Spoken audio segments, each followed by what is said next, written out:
Jam Global Radio. This is Clarity. This is Clarity. I want to say a big good evening going out to each and every single one of you this evening on World Jam Global Radio. Your host, Kervin, Julien, on Issues Today, alongside my co-host, Dr. David Ramey.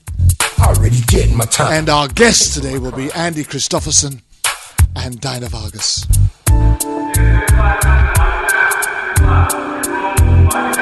Already did my time. I paid for my crime. Already did my time. I paid for my crime. Already did my time. I paid for my crime.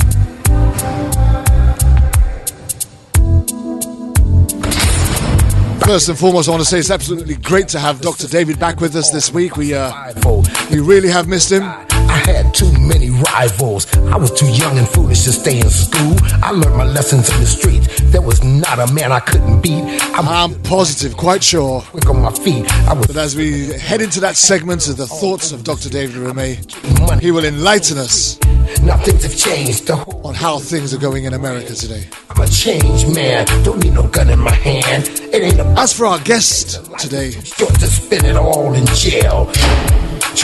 Both Andy Christopherson and Dinah Vargas are friends of Issues Today, and this is not their first venture onto the show, far from it.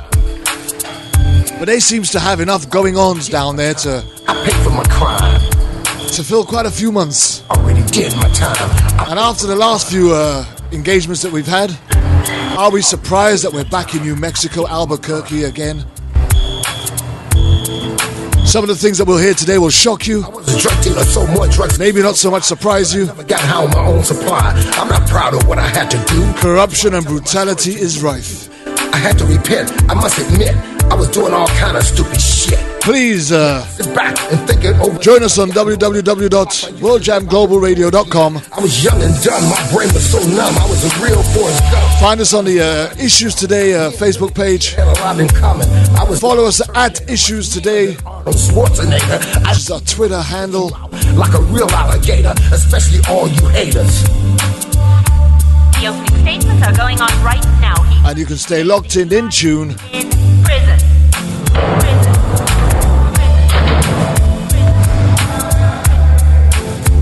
And get yourself involved with what's taking place. Pay for my crime. Right here on World Jam Global Radio and Issues Today. Already did my time. One of our guests, Dinah Vargas, is running just a little bit late. Pay for my crime. But I assure you, she will be here. Pay for my crime. Pay for my crime. Pay for my crime. Pay for my crime. Andy Christopherson is a photojournalist, boots on the ground kind of guy.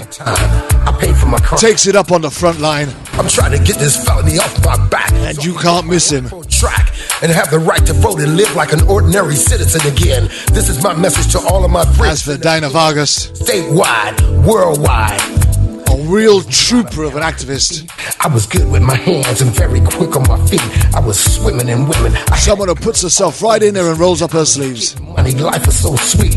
Nothing. We're going to be hearing from them today. Rearrange. I'm a changed man. Don't need no gun in my hand. It ain't about being no guy. As what's taking place in New Mexico, Albuquerque. Trying to cope with this living hell. Already did my time. I paid for my crime. Already did my time. I paid for my crime. Already did my time. I paid for. As always, a special shout out to our Roddy Canada, who gives me this particular theme track. Paid for my crime. Already did my time. I paid for my crime. Which we use as our intro each and every week. It's one of the only ways that it won't take us off air, huh? Superfly, but I never got high on my own supply. I'm not proud of what I had to do. That's why I'm telling my story to you and you. I had to repent. I must admit, I was doing all kind of stupid shit.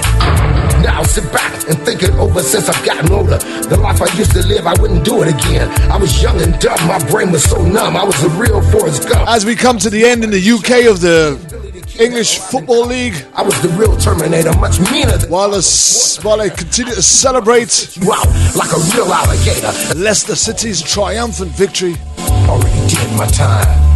Today the focus is on the FA Cup final with Manchester United and Crystal Palace. I paid for my crime. As the whole of England prays for another upset and a victory for the underdog. Anything is possible. Wow. On a week where they promised a weather forecast, record-breaking heat spasm that just fizzled out into a damp squib. Yes, I am. It's just so good to be with you here on World Jam Global Radio on this very particular Saturday with Andy Christopherson, Dinah Vargas, and firstly, my dear friend and my co-host, Dr. David Remay. Good evening, David. How are you? Good evening, my very good friend Kervin. I'm sorry I wasn't able to be with you and Matthew last week as you discussed affairs in the Middle East, in Syria and Iraq and Israel. I would have liked to have been with you. I'm sorry to you and our listeners for not being able to participate. How are you doing? Well, we're doing fine. The sun shines over this side, not because the sun is shining, but because you're here.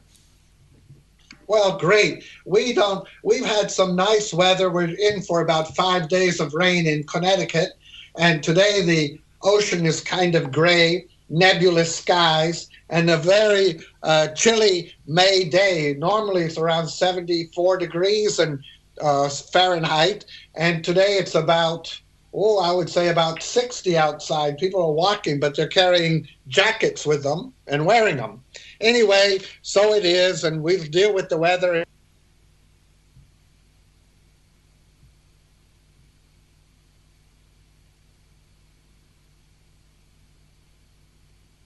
Hey, David.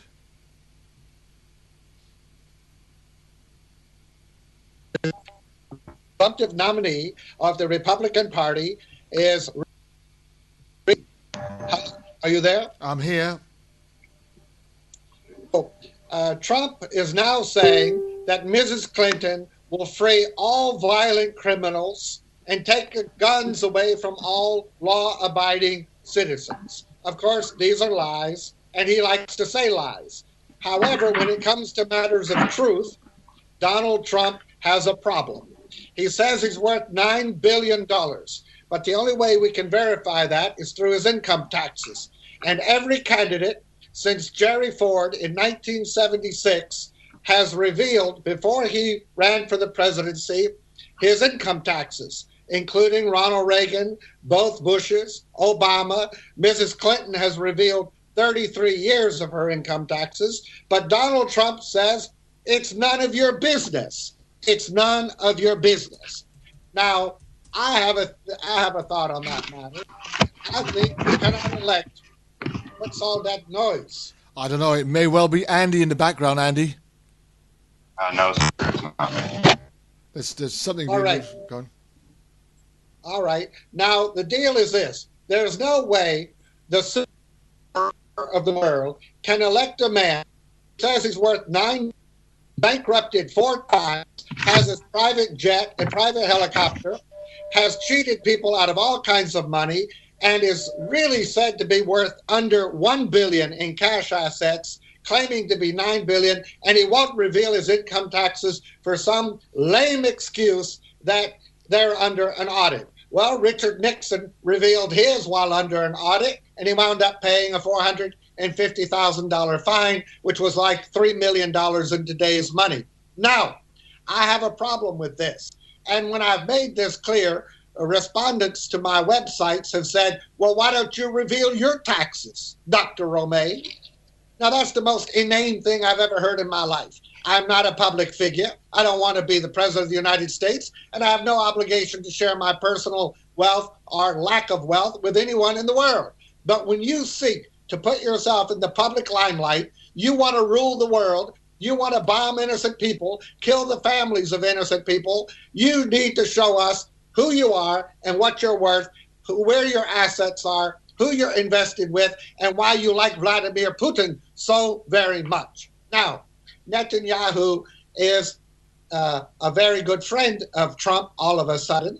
And you will note that Benjamin Netanyahu this week has committed a grave, grave offense. He has put in charge a man named Avigdor Lieberman over the defense of Israel. Now, who is Avigdor Lieberman? He is a pro-Putin loving Soviet Union-born Jew who lives in Israel, and he loves Donald Trump, as does Vladimir Putin love Donald Trump. So it's a trifecta, it's a triumvirate, it's a triad of idiots. Avigdor Lieberman is a man who is a persona non grata in America. The Defense Department, State Department, and the White House will not let him enter their doors. And this is the man Israel has put in charge of its defenses and is going to ask American taxpayers to give him $5 billion a year. There's something problematic with this. Also, this man has said that all of Israel should be ethnically cleansed of Arabs and Palestinians, any Muslim whatsoever, and that any Muslim in Israel who speaks against the government of Israel, someone's typing, anyone who speaks against the government of Israel should in fact be decapitated. Now, how does that make him any different from ISIS? Also, Lieberman wants to create an alliance between Saudi Arabia, the former Soviet Union, and Israel that will declare war and go to war with Iran, thereby driving the United States into another war, one we can highly contemplate at this moment, in which we have problems in China and other places in the world like ISIS. Now, the most terrible thing he's done is create a divide between American Jews and Israeli Jews. This is catastrophic for American-Israeli relations. It is obvious that Netanyahu is very concerned about security, primarily the security of his own job. But what is Netanyahu doing? He is determined to take Israel to a second Masada, a place where all the Jews committed suicide. This is a mistake with worldwide repercussions, not only for Jews, but for the world itself. And I ask myself, where is Josephus, the great Roman Jewish historian at this time in our lives? Now, Bernie Sanders. Bernie Sanders cannot win the nomination of the Democrat Party. No matter how much people love him or hate him, it doesn't really matter. Hillary Clinton has more public votes. Hillary Clinton has more pledged delegates. And Hillary Clinton has more super delegates.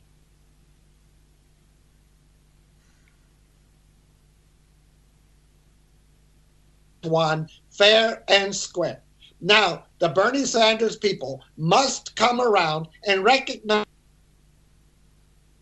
appearing as a loser, old white man.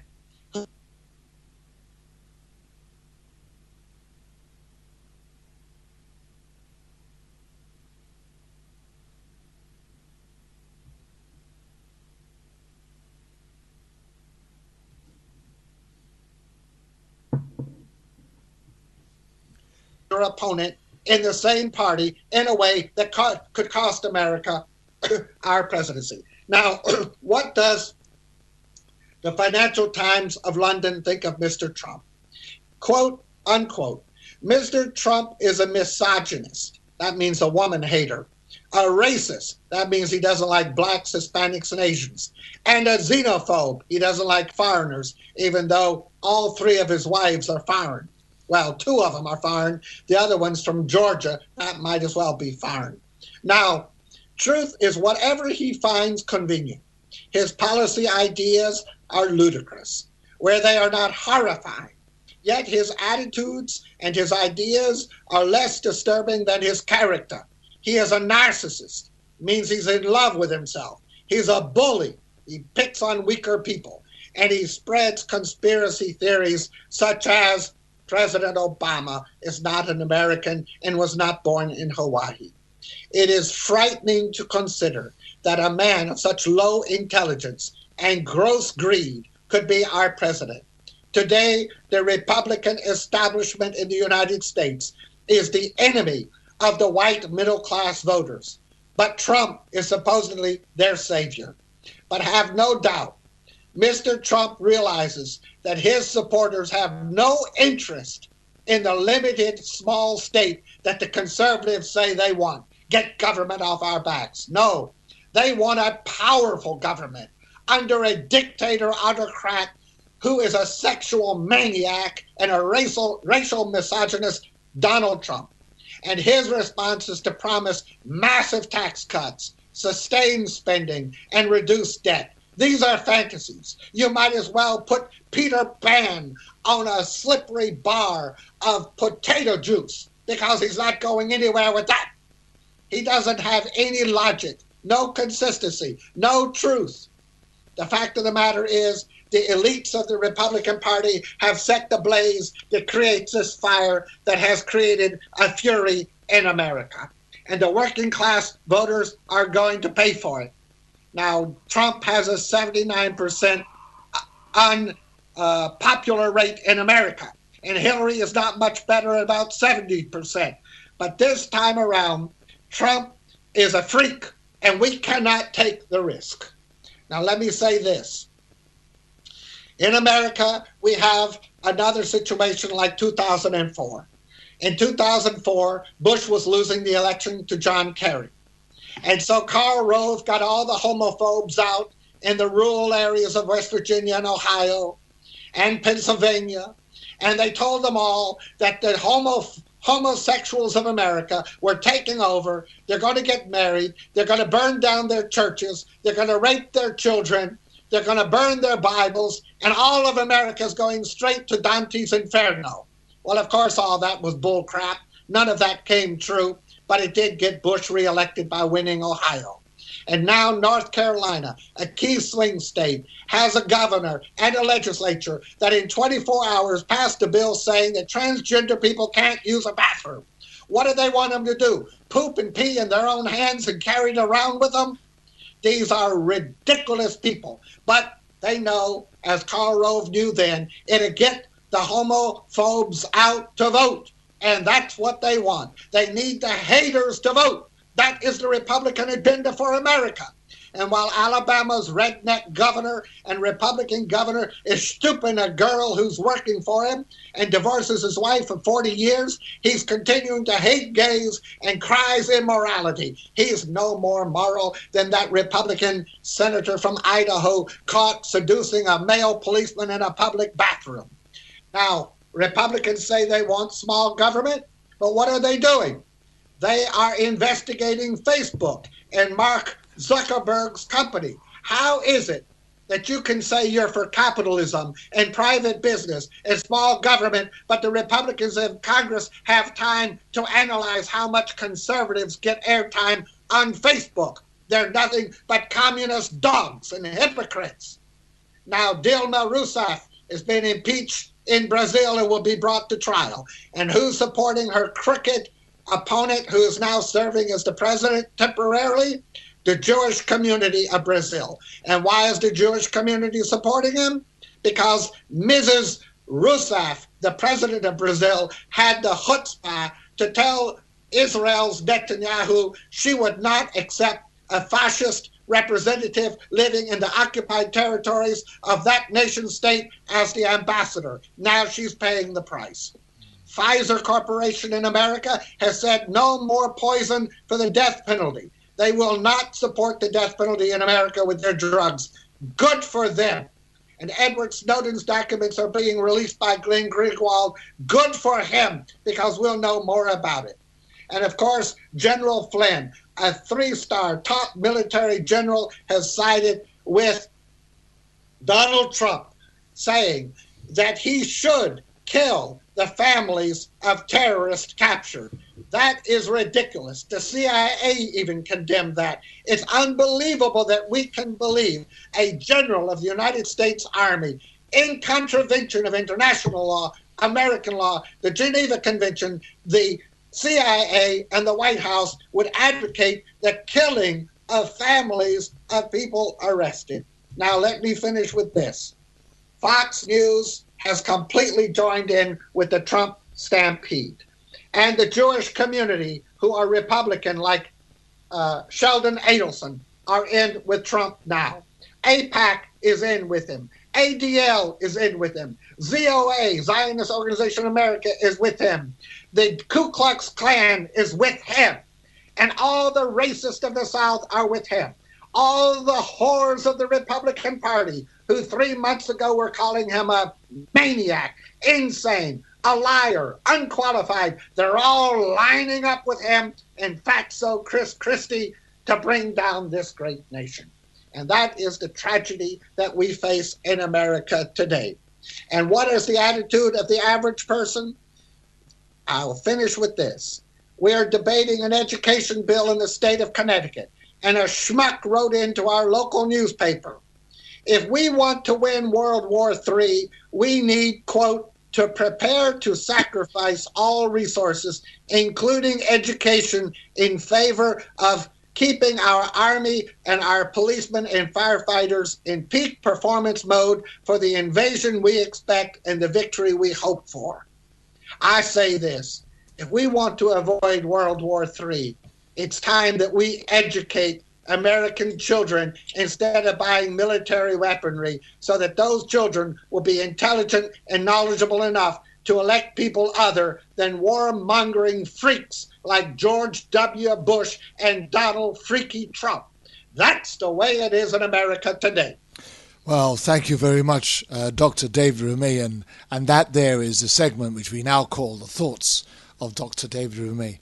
And how informative that is, bringing us right up to date with what's going on in America right now, politically especially. And on that note, our two guests that we have today are Andy Christopherson, and Dinah Vargas has now joined us. Hi, Dinah. Hi, how are you guys? We're good. Hello, Dinah. And Andy is also with us. Hello, Andy. Hey, Kervin. Hey, David. I'm good. Hello, Andy. I'll give you guys a moment to introduce yourselves as you come in. And what I want you both to come in with, Dr. David Rumey has gone on so much about Donald Trump in his thought segment this morning, on this particular session, that I want you both to open up with your views, your opinions on the latest Trump saga, with him trying to arrive into New Mexico, Albuquerque, with his rally, and how that, and your views on that, and how that went. First, Andy. Yeah, sure. As a matter of fact, last night I was at the Bernie Sanders rally here in Albuquerque and covered and talked to a lot of people that were there. I did several interviews, and listening to David in that opening statement, you don't have a whole lot to worry about, David. Everybody I've talked to, one of the questions I asked, and it was probably the biggest question I asked, was, if Bernie doesn't win the nominee, which he probably won't at this point, will you turn? And only one person said that they wouldn't turn. And the person that said that was 25 years old and said, look, our country has been at war since I was born. And so the opinions were different between the older folks that were saying that they wouldn't turn, or that would turn for Hillary, opposed to the ones that wouldn't. It's pretty interesting stuff. As far as Trump on Tuesday, it's we can already feel the energy changing, and he hasn't even got here. I've talked to people that were more interested in going to the Trump rally just to protest it. So, we're living in New Mexico, where we have a extremely high diverse culture that does not accept this man, and he will not be welcome here. And I'm actually concerned about what will happen on Tuesday, kind of hoping that there's not any physical violence, but we do know that there is going to be a lot of pushback from our community. Thank you very much for that, Andy. And Dinah, just going into that a little bit further, there is mass protests and calls to rally against Trump coming to Albuquerque. What are your views on that? Well, I think it's definitely necessary that we do not welcome him, and that he's well aware of it. Not that he would care, because you'd have to be human to first do that. And I am concerned for Tuesday also. You know, it seems like it got a lot of people scared, especially a lot of the other community that doesn't so much get involved or doesn't protest or what have you. But I've heard from a lot of different people from, you know, different parts of the city, and they're just like, that it scares them, you know, because they don't know what's going to happen. And my thoughts on that is like, imagine when he's president. If he makes president, imagine what that will look like. And then there's that other demographic of people that are like, he has the right to say whatever he wants. And, you know, you believe in constitutional rights so much, so let the man have, you know, his freedom of speech. And I was like, but that's not freedom of speech. And more importantly, he has a platform and a microphone that is being broadcasted to like the world essentially.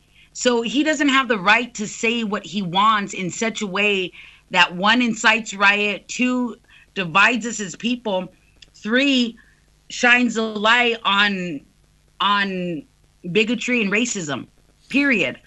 And so if it was up to me, I would have never paid that man any attention. But because he happens to be relevant, because he was given this platform and somehow taken seriously, he's now, you know, it's now essential that we do speak out against him and make sure he knows that he's not welcome in New Mexico. You know, here's the thing. If you guys, somebody's got the radio on in the background or the website on in the background, can you mute it so that there's no sound? Because otherwise we'll get the echo. Here's the thing for me. He has been accustomed to making anti-immigrant comments and statements about the Hispanics, about the Mexicans, blacks, and all sorts. And yet his popularity seems to continue to rise in a certain extent. I also believe that he is deliberately targeting those types of communities to bring out the worst in those communities.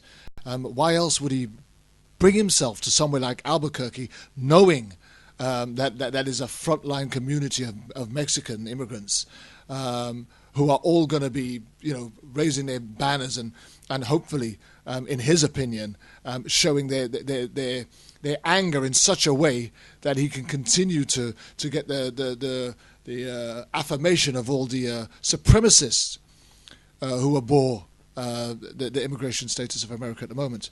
So, again, he seems to be playing a very strategic hand by going into these types of communities, raising the anger levels, seeing all of this animosity come back at him, in almost in a way of saying, well, hey, you see how bad these people are, to get the white fascist supremacists of America to stand behind him to once again make America great. So I suppose you're right. Well, Kervin, go on, Dave. Kervin, let me jump in. I'd like our guest to address this issue in New Mexico. New Mexico is one of our states with the largest Hispanic population. It may even be over 50%. I'm not sure. I know it's probably a majority state. But Donald Trump has a psychological egotism. Everything he does or says has to affect him in some way. He has bragged about his sexual proclivities. He has even pretended to be John Miller and William Barron, getting on publicizing his sexual capacity. He's been married 3 times. He said that avoiding venereal diseases was his own personal Vietnam. Of course, he was a draft dodger and avoided Vietnam. And we who are military people, we don't appreciate that very much. And for Republicans, that was a huge problem with Bill Clinton, but doesn't seem to be a problem with this sexual pervert Donald Trump. Now, why does Donald Trump, in your mind, think of Mexicans and Hispanics, which are the majority of New Mexico, as people who do nothing but rape? And I say that because he was on the Don Lemon show on CNN, and he said this, quote, "Well, Don, somebody's doing the raping. In America, we have a lot of rapes. And I mean, somebody's doing it. Who's doing the raping? Who's doing the raping? It's the Mexicans coming over the border, and we are stupid to let them in and rape us. What is that about? Explain that to me psychologically, politically, however. Like this single story, right? So in New Mexico, all it says New Mexico. We're not really new, and we're not really Mexico. So although we do have our brothers and sisters coming, entering this country however they choose, from Mexico, they are Mexican. There are New Mexicans who, in New Mexico, there are, I guess, a part of the population refers to themselves as Hispanic, Latino, whatever they choose to call themselves, but they are descendants from Spain. So we have a lot of Spanish people here, which are different from Mexicans. Although we're all brown, and although it was all Mexico, it was all Aztlan, or whatever your history is for you. People often think that, one, New Mexico isn't part of the United States. Two, that anybody who is brown is Mexican, and that is, well, that's absurd. That's just silly to think that. And three, Donald Trump wants to infuse this stylized idea of who people are. So when we see the Mexican underneath the tree with the sombrero, we're like, look, there's a lazy Mexican, right? And then when we see a Canadian with the hockey stick, we're like, look, they play hockey.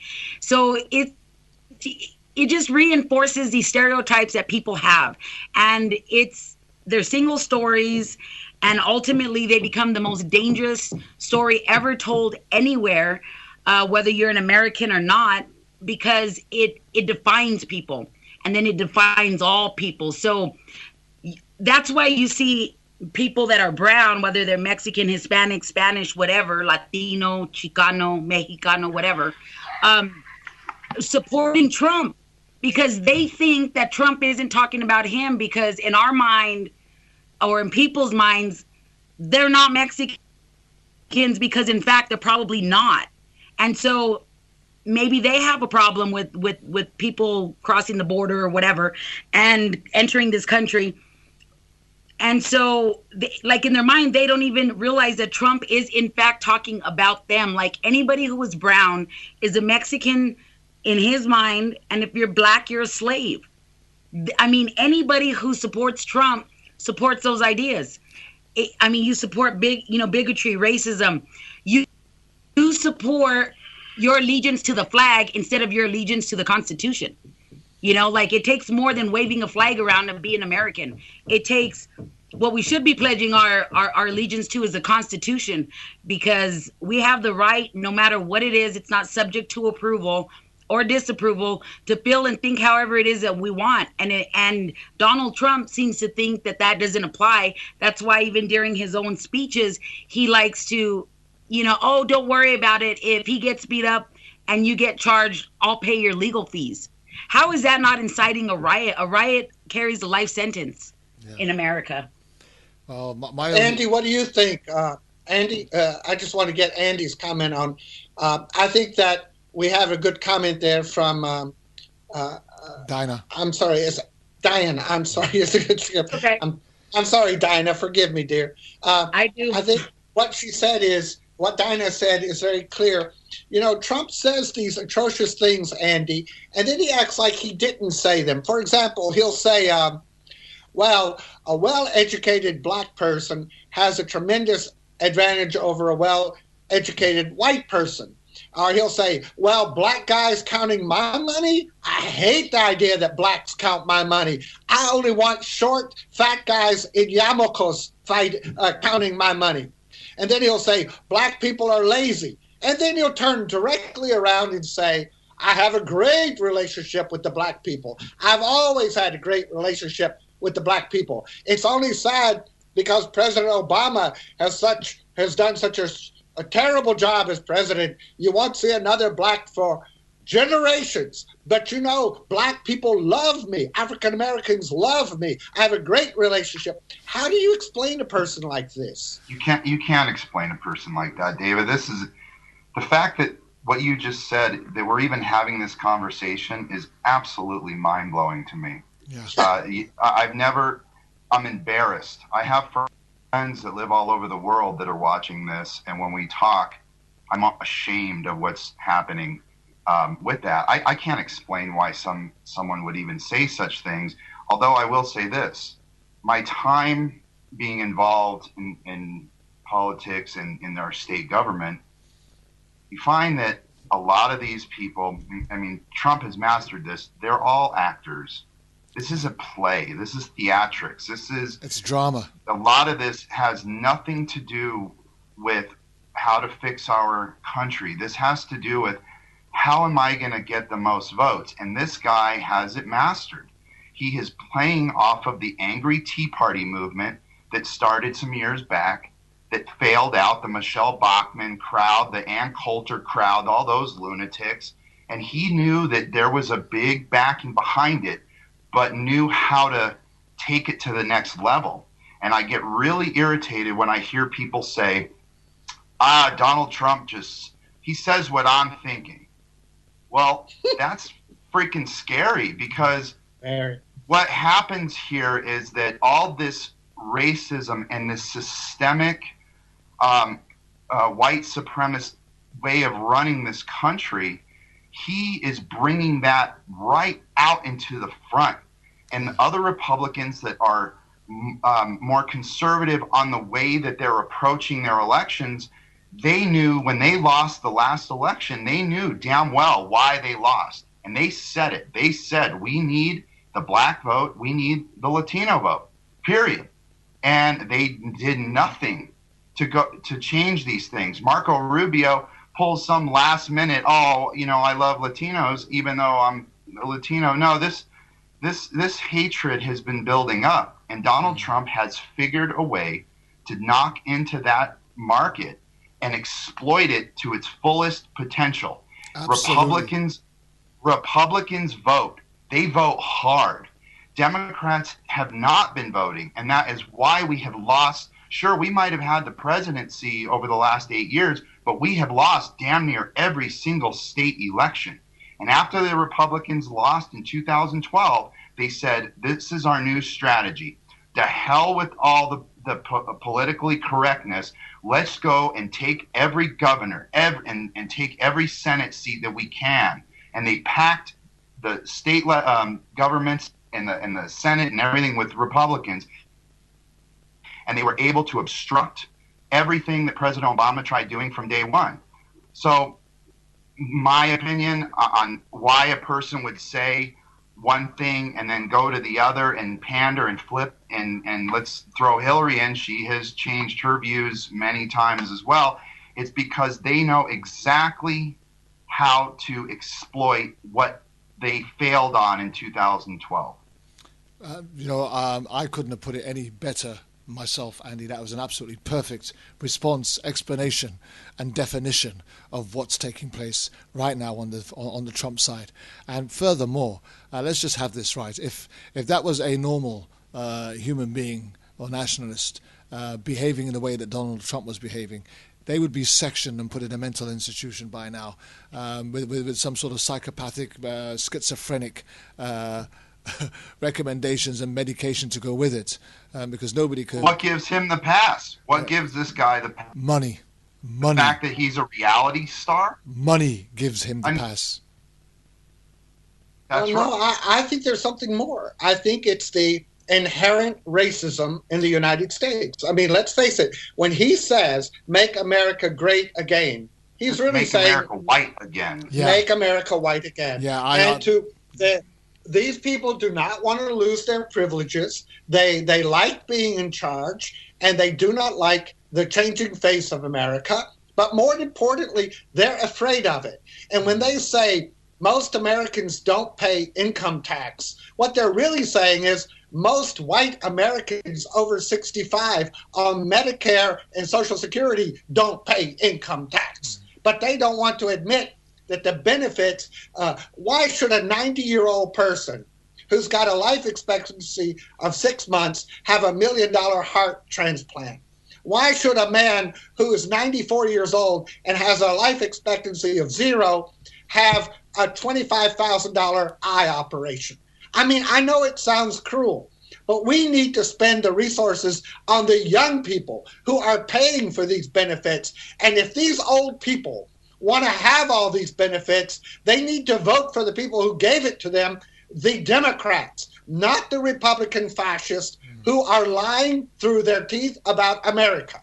And I am thinking to myself that the racism in America, the inherent racism, is what is pushing this man Trump forward. And it is a sad state in America when racism is once again driving the agenda in this nation.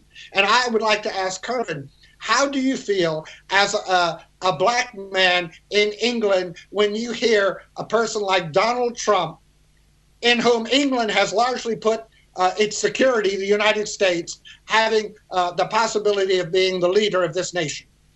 You know, I got to be honest with you. Almost every black person that I know and have spoken to through social media and in public are absolutely appalled that Donald Trump has been able to get as far as he has got when it's apparently clear what his agenda is.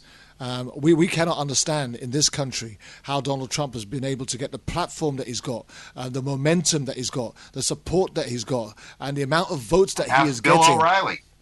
You know, we cannot understand because in this country we have the National Front, we have the English Defence League, and these are pretty fascist or to an extent racist political wings of politics here in this country. And not one of them has got a seat in the Houses of Parliament. And there is a reason for that, because even if there are people that have got an issue with colour, race or immigration, and not one of them are prepared to have that as a wholesale mentality against every individual that has come into this country and contributed in so many great ways, whether they be doctors, whether they be bankers, or whatever they may have contributed to this country. We have a bit more appreciation, I believe. But as an English person, to think that that the President of America, who we seem to have a great supposed relationship with, could be this man, Donald Trump, that we end up getting into bed with. We in this country are absolutely appalled. And that's not just a black view. That's just not a black impression. That is a very British impression. We are fearful of Donald Trump getting into the White House and the effect and the impact it will have on our country, our economy, and our people as a whole. Now, I can just leave that there for a minute, because I think we could actually spend a whole show talking about Donald Trump and what he is and what he's not, and what he can do and what he shouldn't do and what he shouldn't be allowed to get away with. That's part of the problem, Kervin. That's part of the problem, is that the guy is hard to avoid talking about, and that's exactly what he wants us to do. He wants everyone to, whether it's negative attention or not. You know, there's that saying, there's no such thing as bad publicity. Absolutely.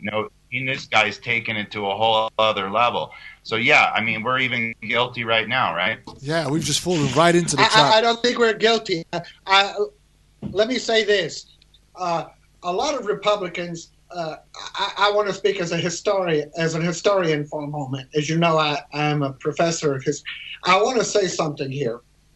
In 1932, when Hitler was really driving to win the elections in Germany, something happened. For the first time, women could vote in a German election in 1932. And Hitler had this wonderful accent from Braunau am Inn in Austria. And it was for the German people, they liked his accent. It was a very loving accent, you know. And he used that to his advantage. He was single. All the German women projected upon him. He spoke of the German motherhood. And for the first time, women could vote in 1932.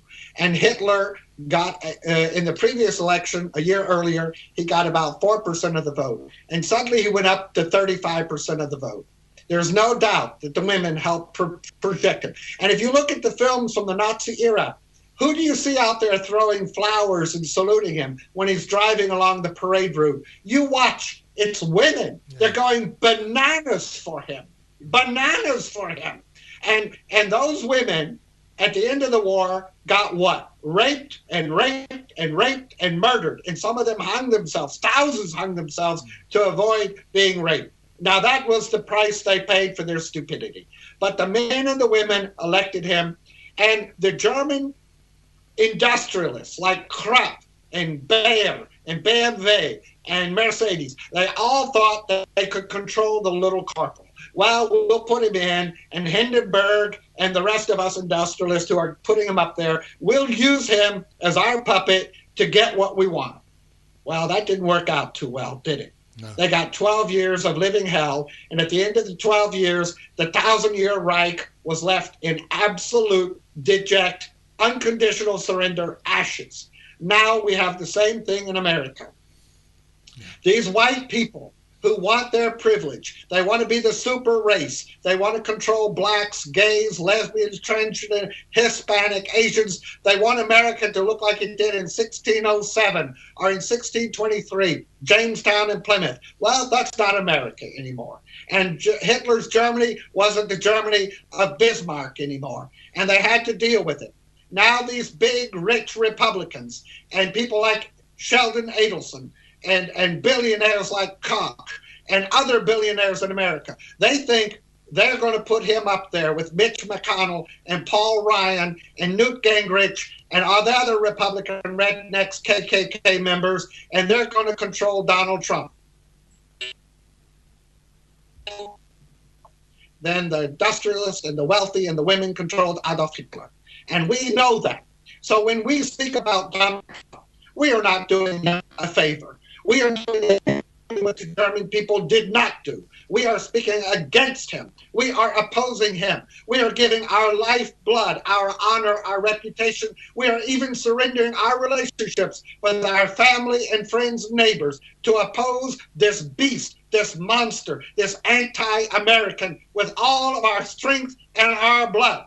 For if we do not speak, who will speak? If we do not act, who will act? So I say, keep on flashing the red banner, because we will not ever surrender to this kind of a dictatorship and lack of knowledge in a human being that has no right whatsoever being a county sewer commissioner, much less the president of the United States of America. Well, again, Dr. David Remay, I don't think any of us could have put it any better. But, you know, let's. I could, again, go into some more with Donald Trump. But can we leave him? I can give you my opinion if you like. Yeah, I know you could, David, and I reckon that half the rest of the world will agree with you also.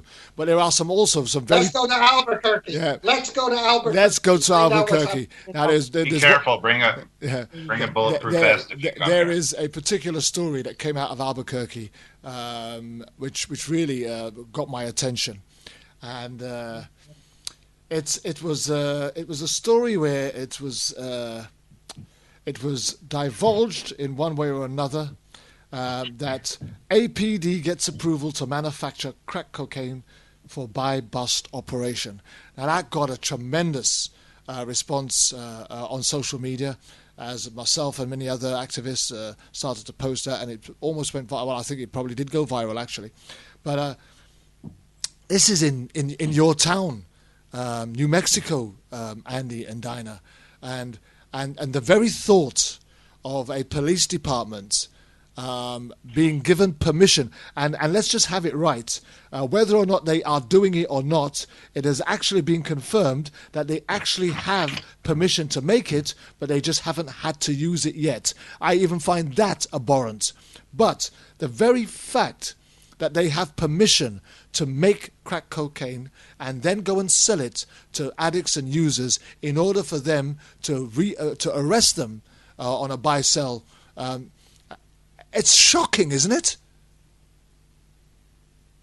It's disgusting. This story that you're talking about, we have a writer. His name is Tom O'Connell, and he busted that story last week, and it did get a bunch of attention. But I don't think I was able to send you guys the follow-up to this. Tom was actually got the a lot of what the arrests that they did under this program, and what they were doing was exactly what you said. They got approval, court approval, to take drugs out of evidence, whether it was coke or heroin or whatever, and use it in buy-bust operations. So instead of targeting, the people like, the cartels and big, where the source is coming from, they decided to go 90s style and start busting homeless people or, addicts that are on the street for petty drug buys off of them. And what really disturbed me about the affidavit was that it had said it stated the techniques that the police were allowed to use to entrap people. They have this loophole of being able to walk up to folks on the street and throw them signals with their shoulders, like a shrug of the shoulders or a tip of their hat or whatever, to signal people to come to them, because they legally can't go up to someone and approach them legally. So they figured that out, and that the loophole on that. That some of the people that they were arresting for were literally over $5 worth of drugs. One woman had offered her colic medicine to an undercover officer for an exchange of drugs. Some other prostitute type women had offered, their bodies up for drugs to these cops, and it's just very, very petty offenses. And this is their strategy, is to go on the streets and clean up the streets by coercing these people into buying small amounts of drugs that have been taken off the street in the first place. And who the hell knows what's in those drugs? I mean, drugs are cut with different things. And what if they give these drugs to people, and what if some of how it gets lost, gets in the wrong hands? I mean, they say, this has never happened. Well, the fact that they're even doing it is completely absurd. David, I find, are you there, David? I'm here. I find the fact that the APD were given the judge's permission to actually use this particular method to target the most vulnerable of our society, those that are already afflicted and addicted to drugs, is a major own goal on their behalf, and I cannot understand why that hasn't backfired in a much bigger way. Yeah, it definitely should. Oh, sorry. I wanted to say something here. I'm going to say, now this judge who authorized this, it seems to me, was he a state judge or a federal judge? State judge. Hello? Yes, state. Okay. Now, there's a thing in law called a mandamus. A mandamus is when you believe a judge has acted illegally, in violation not only of his code of ethics as a judge, but also in terms of the law. A judge is no more authorized to violate a state and federal law than you and I are authorized to do so. If a judge gives an order to violate the law, to wit, you shall not make crack cocaine in the United States, that is a federal law. Absolutely. Now, if a state judge authorizes a policeman to make an illegal substance within the territory of the jurisdiction of the United States government, that judge, it seems to me, has violated federal law, regardless of what New Mexico law is. And I'm wondering why someone like you guys or some lawyer you're associated with has not filed a writ of mandamus to call the judge down on an illegal act and have him suspended until an investigation can occur and then remove him from office. He has violated a federal law. He is no different than you and I are, and to give an illegal order is not justification for the police. The police are not obligated to follow an illegal order, and they should probably be punished for seeking an illegal order. Now, what do you think of that? Okay, well, here's the thing. It just broke less than, 5 days ago. I hope that somebody else is able to fight it in that sort of, within the courtroom, and they go after the judge and the DA holds somebody accountable, because she, in our second follow-up story, the district attorney, Carrie Brandenburg, for Bernalillo County, which is a county that Albuquerque sits in, was unaware of it, and she herself or anybody from her office did not sign that document. In fact, she said that it looks like that document was essentially copied and pasted together. And prior to us putting this story out, the initial one with the court documents,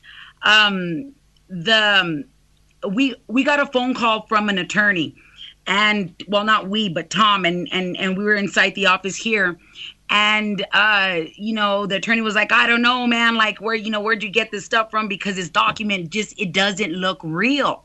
Like it's there's all these pieces that sort of don't add up, and this should be here, and then look at the DA signature, nobody signed it, and so he's going on and on about this document. And then so we're like, shit, because the source was, it's solid. Like, we know this. So, and plus Tom called the courthouse, and that record is filed, like it's an actual court document.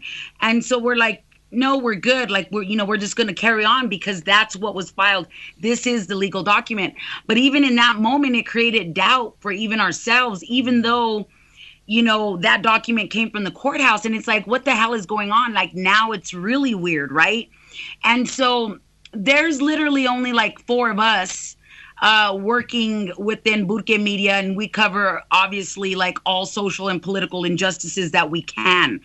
But with that being said, we need people. We need more people. All struggles are the same, because they all lead back to corrupt government and dirty money and poverty. So, that would be ideal for this judge to get, thrown off the bench or whatever. But it's likely not going to happen, because it's Albuquerque, right? Because we obviously aren't part of the United States, per Donald Trump and per our own leaders here that we elected. Okay, here's a question. Here's a quick question. Here's a quick thought. So let's just suppose, and one of the addicts or one of the users that was approached by the police, or approached a police dealer and purchased some gear, had an overdose and died. Would that then have the officer up on a charge of manslaughter, involuntary or not, as it would do any other drug dealer who had supplied a user? Yeah, no. Absolutely not, because we talk about those stylized ideas with Donald Trump. Well, people have this stylized idea of what police officers are and how they're, heroes, and they're here to protect and serve us, but nothing they do protects or serve us. So, they're too chicken shit to go after, the people bringing over loads of chemicals that either one makes the drug or it comes already manufactured. So if APD is essentially manufacturing drugs, if they are in fact doing that, and crack cocaine, like we're in 1980 now, really, and they are profiting from being a drug dealer, because they're keeping the money off of the drugs that they're essentially stealing from their own evidence room. And hey, here's a better question. Why don't they just use the powder cocaine and go and try and sell the powder cocaine? Because that demographic is likely to have resources. They are likely to have resources to have proper representation in court, and they're most likely not going to have their rights violated. Let me answer Kervin. Kervin, in the affidavit that filed by the assistant attorney general and the police department, it says that it's an entrapment. What they do is they stand on the street, they motion with these drug signals. A person comes over, they agree to buy the drug, they make the transaction, They go into a discrete location, they make the transaction, and then they're immediately arrested, and supposedly the drugs are retrieved. So there's no possibility of the person taking the drugs unless he swallows it exactly on the site. If the person wants a larger amount of drugs than the policeman has on him at the time, the detective, then they set up another meeting, and then they do the same thing and arrest him. The question I have is, are these people not engaged in drug dealing? I mean, if they had women out there, the police department would be called trading in prostitution. Yep. What they're doing is entrapping people. Now, they say that they're only going to have a general conversation, but they're standing in a place known for drug dealing. They are motioning like drug dealers. They have drugs on their possession.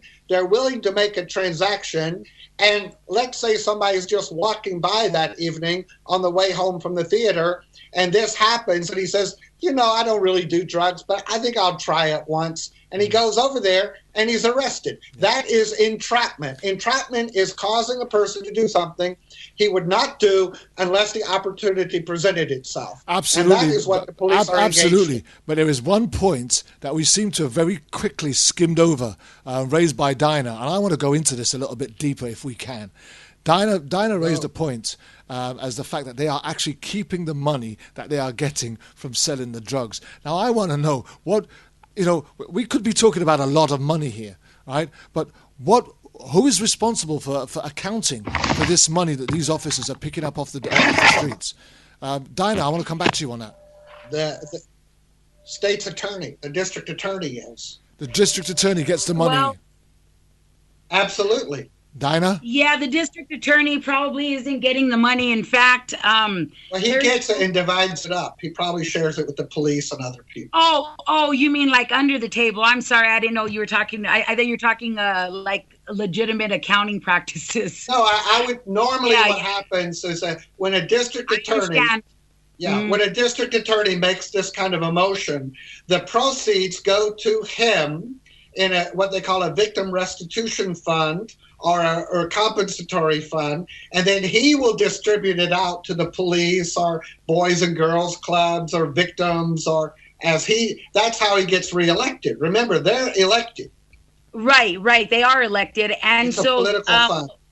That's likely. Well, I'm pretty positive that didn't happen because, as Carrie Brandenburg, the district attorney, said that in fact, her office did not sign that legal document. So that document in itself is fraudulent. It is a fraud. It is a felony, and it is punishable at law. And so, we have the district attorney not pursuing that we know of thus far. The people who forged that document, the judge who obviously did not do his job effectively if he is going to allow such a thing to happen that violates constitutional rights, because the Constitution is supreme law of the land. No other law comes before it, but not everybody follows the rules. And then we have the officers who lied, who gave testimony. And then they have the audacity that when the local media ran the story as a result of our little grassroots collective putting some stuff down and uploading it to the internet, they said that, they called us bloggers, which we're not a blogger. They get most of their news from us and then, spin it. But they had an officer on there who said that, they can do that, but they assure everybody that they're not doing it. And this is a long-standing practice that they've been doing. So my question is okay, so then why did you ask to make crack cocaine, number one? And number two, if you've been doing it forever, why go through the extra efforts of even getting this document a judge's approval signed? Yeah. It doesn't make sense. A public defender actually has put a motion on to stop this practice. I don't have that information in front of me, but his name is Pete Donnelly, the former chief deputy district attorney. Here's the thing, guys. He's the one. Here's the thing, guys. Right? We've all watched the movies, and some of us have actually got excited when we've seen it. Right?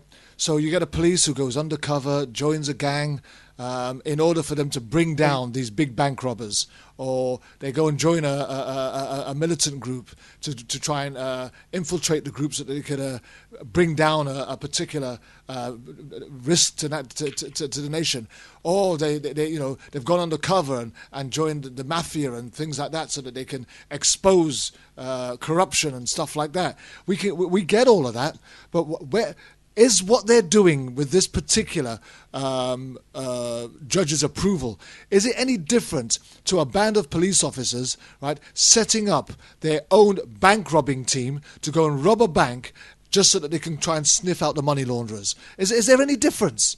Because to me, none whatsoever. It's not really, to me, just they're setting themselves up as drug dealers. Yeah, and in this last.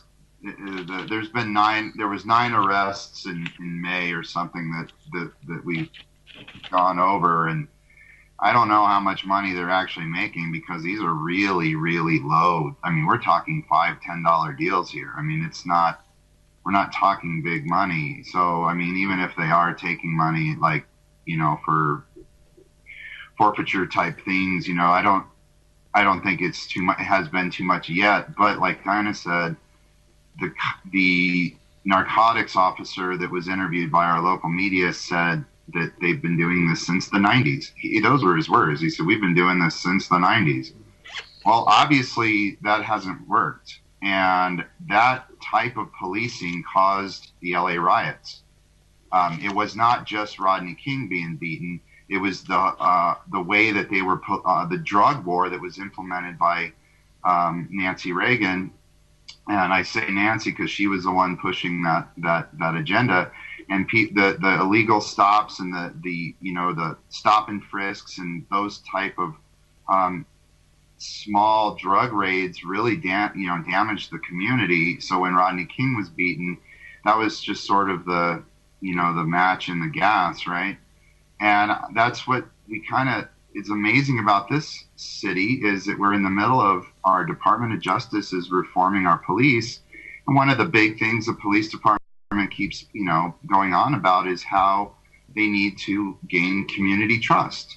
Now, how in the world are they going to gain community trust by pulling these type of tactics? They're not getting Tanner Tixier is the spokesman for APD, and he said that that these are justified types of arrests and that crimes have gone down in those areas, which has provided no data to show that crime has gone down in that area. We live in this city and we don't see crime going down in any area. And it's hard to believe that they could actually make a statement like that without having any there was no study done to show that there's been less crime for these, petty type of busts. And, and I hate going on and ranting without letting anyone else in, but back last January, we had an officer shoot another officer over a $60 meth bust. I mean, we're talking 60 bucks, and a cop almost lost his life from his lieutenant. Wow. So this war on drugs has to end, not just in Albuquerque, but in the entire country. We are putting people in prison that can't afford proper representation. So, we pick up the people that are on the street that are, a nuisance to look at on the corner, right? And that's their way of cleaning them up. And to me... Well, let me say one this. second, Go on, go second, ahead. David. 1 second, David.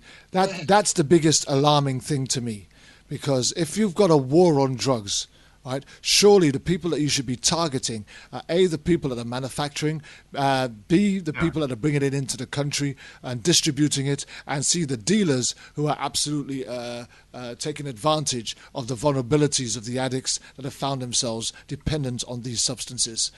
Actually targeting the users themselves is a very cheap thrill and takes away nothing from the crime statistics that takes place in our community. For every user you take off the street, there's another 5 waiting to go and buy from another dealer. Now let me add this too.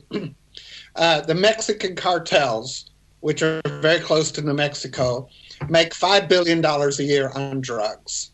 Why isn't the government doing something about that? The federal agencies hold $2 billion in seized assets from Americans who have been arrested for drugs. Albuquerque, no doubt, achieves three things. They appear to be doing something about the drug problem when 90% of the real drugs are being used in wealthy white suburbs, rich bankers, lawyers, and doctors, not some homeless person on the street, barefoot, with ragged clothes, who trades in a few ounces of crack cocaine to furnish his own addiction. But they make it look important. And it's not only so important to them that they now have become manufacturers of drugs themselves. And now another thing is that they take these people and they give them a felony conviction, and guess what? Now they can't vote. So they deprive them of their civil rights. They deprive them of all their property, because they don't only take what they have on them. By the time they're taking them to jail and hiring lawyers and confiscating their cars and their houses and anything else they might own, short of living human beings, because the police don't want to feed them, they're taking away all that they are, all that they were, and all that they will ever be. So if the police were really serious in Albuquerque, they would be doing similar raids in the wealthy suburbs around that city in Santa Fe against the cartels and against the big dealers who are furnishing their pockets with campaign contributions. Have no doubt, this is a raid against poor, homeless, minority people, not against the true drug dealers and takers. Absolutely. It is totally. Go Yeah, on. it's totally. Sorry. It's totally a war on the poor people. New Mexico has, I think it's like the most poorest state in the nation, if not the second. Thank God for Mississippi, I think, right? And so poverty reinforces corrupt government. So police violence and forfeiture and all of these other things, they're all a symptom of something. So it's a symptom of corruption. And what I know about the politics here and our government, specifically in New Mexico, is that it is spoiled. It is spoiled. Well, whatever is spoiled cannot be unspoiled. It is barbaric. So again, crack cocaine and powder cocaine, that in itself, its demographic is entirely different. Same thing with going after the poor people for, some colic medicine that belonged to somebody's baby, or sex. So they're willing to trade somebody's dignity because they can, because they just want to reinforce this poverty so that they can continue to do what they want, so that those police complaints, that those resources and access to law and liberty and justice and all of those things that we were promised does not exist. So the police are not here to protect and to serve you as much as they are to reinforce compliance, discipline, and the moment you step out of line or they feel you've disrespected them by even enforcing your constitutional rights, it is an all-out war on the person. I mean, you could expect to be beat down. Now, if you got a little bit of money and you live in a different neighborhood and your interactions with the police are significantly different, it's by design, because they would be foolish to present that image, because they assume you have the voice, they assume you have money and a platform, right? Like you could call the media out and be like, hey, look, I'm so-and-so and this is what happened to me. Everybody would be there telling your story as if it's, as if it's this larger part or the smaller part of this larger injustice that people all over the country are suffering from. But specifically in New Mexico, they depend on our poverty. New Mexico is not poor. It is rich in resources, and it is rich with talent and beauty and everything else. What is poor are the people. Yeah. By design. By design, they love poverty because it is profit. Our poverty is profit for them. Period. Here's the thing. Back here in the UK, just a very few short weeks ago, we have very little stories that come out in the media relating to drugs and drug busts and drug convictions, etc. But it became a laughing stock because here was this youngish black guy paraded on national TV and front pages of news, and he was caught and was given a very hefty sentence for being in the possession of 700 pounds worth of cocaine. Now, 700 pounds is not even the equivalent of an ounce. So we're not talking about no big dealer here. We're talking about the type of person who would probably be given that ounce in order for him to turn over enough money for him, A, to make the dealer above him some money, and for him to be able to manage his own habit, so to speak, without it having to cost him much. That's the kind of level that we're talking about. We also have a recent story coming out of Chicago for some friends of anonymous of mine's, and we can't go public with it yet, but there are thousands of homeless people disappearing off the streets of Chicago as we speak.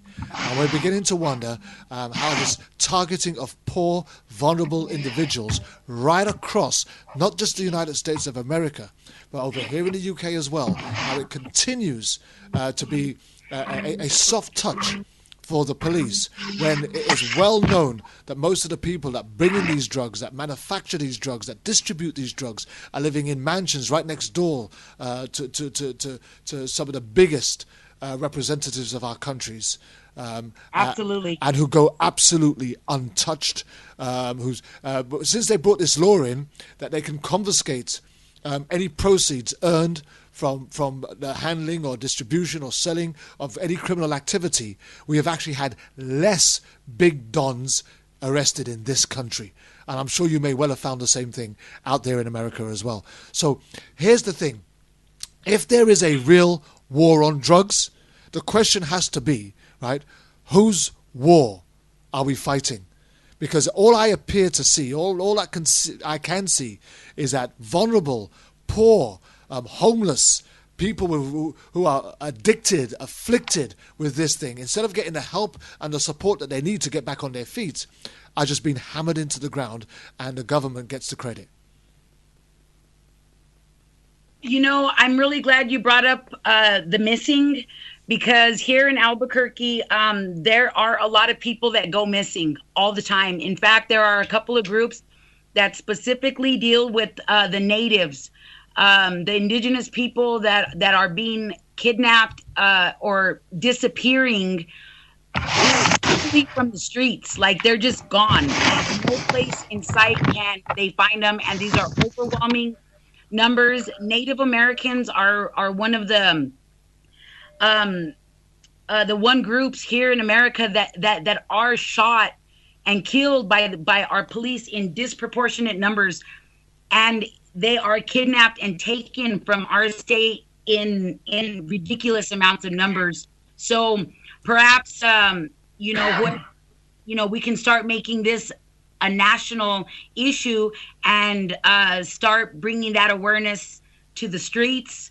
locally, and then on a national and global level, because this is happening. It's a slave trade, whether it's sex or some other kind of slavery, but they are targeting poor people because they can, because nobody cares about the eyesight on the corner. Nobody cares that that you're being targeted or that your constitutional rights are being violated.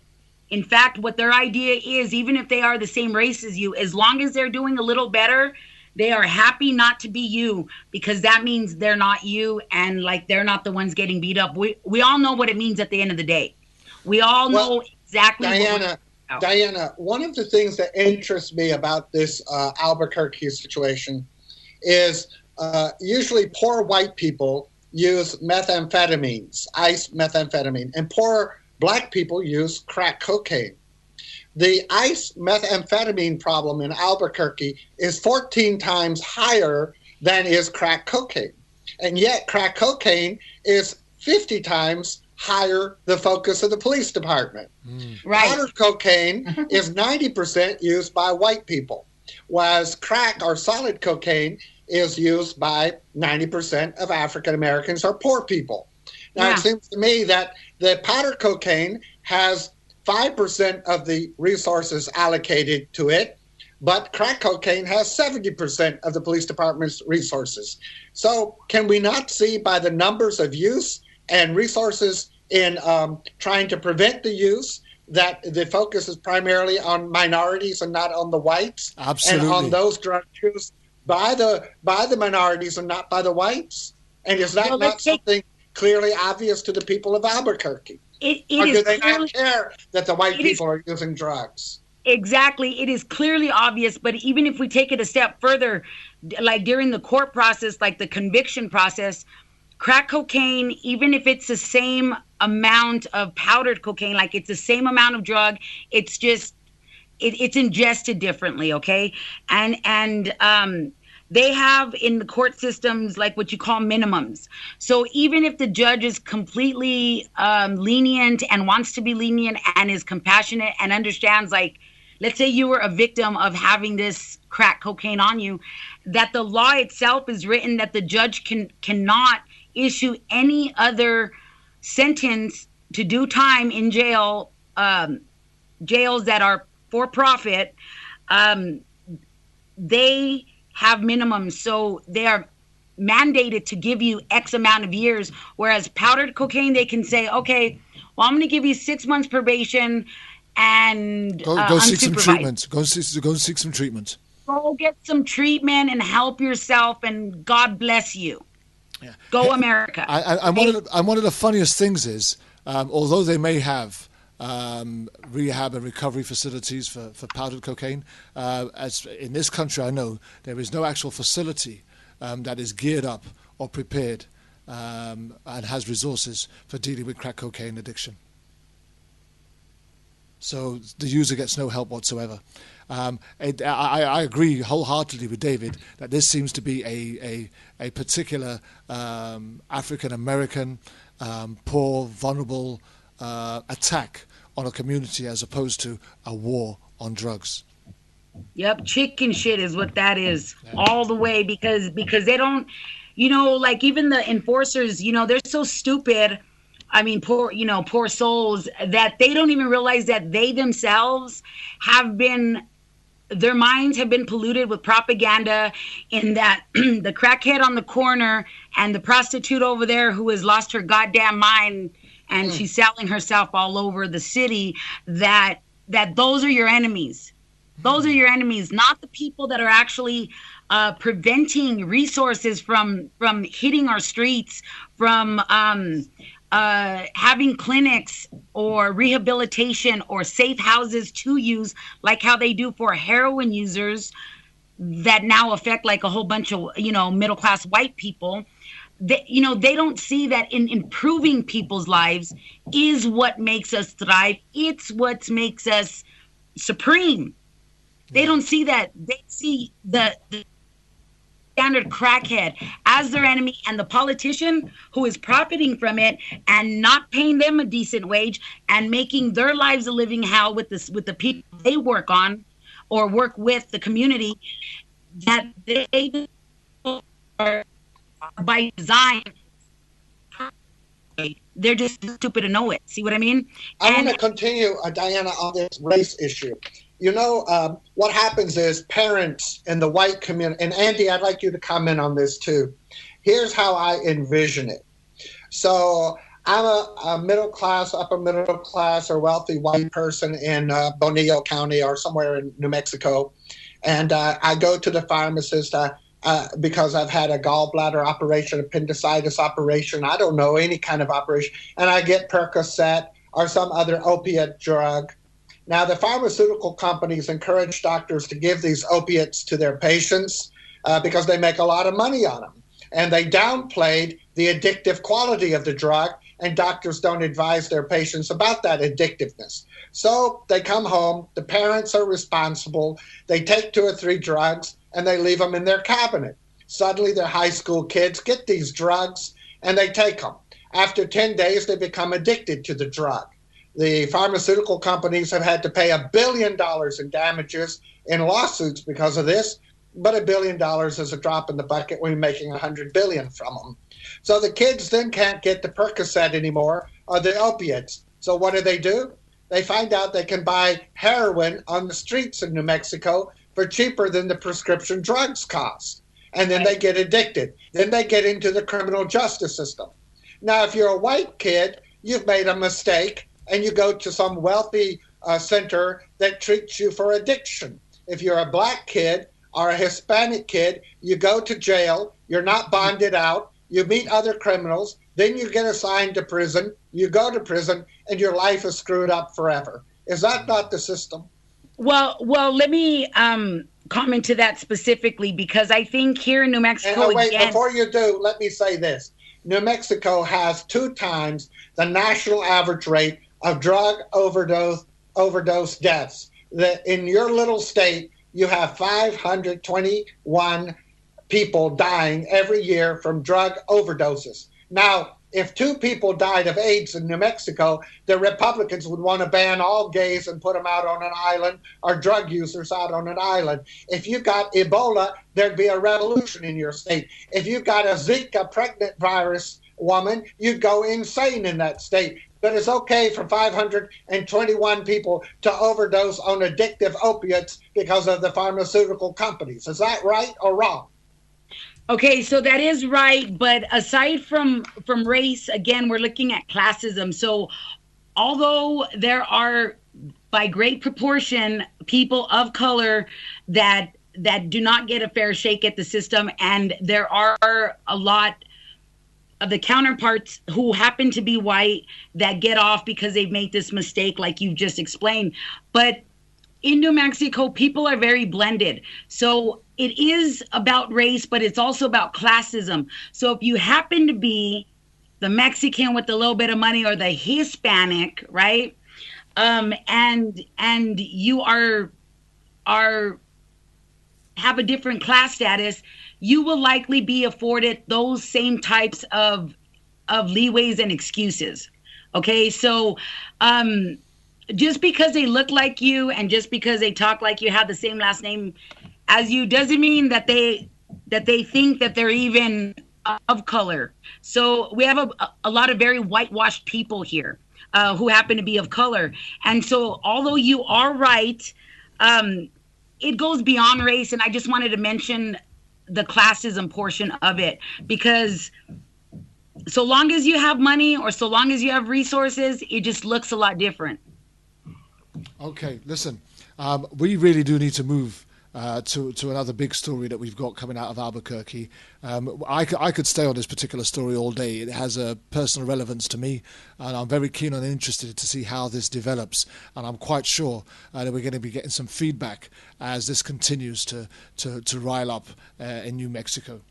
But another story coming out of New Mexico, Albuquerque, which is of alarming and shocking proportions, is when shoplifting now carries a death sentence.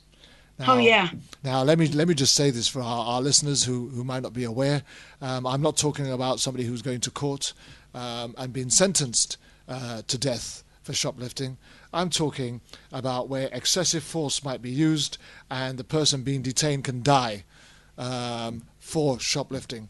In this country, in particular, we have various methods that the store detectives are allowed to use. They are not allowed to physically put their hand on you.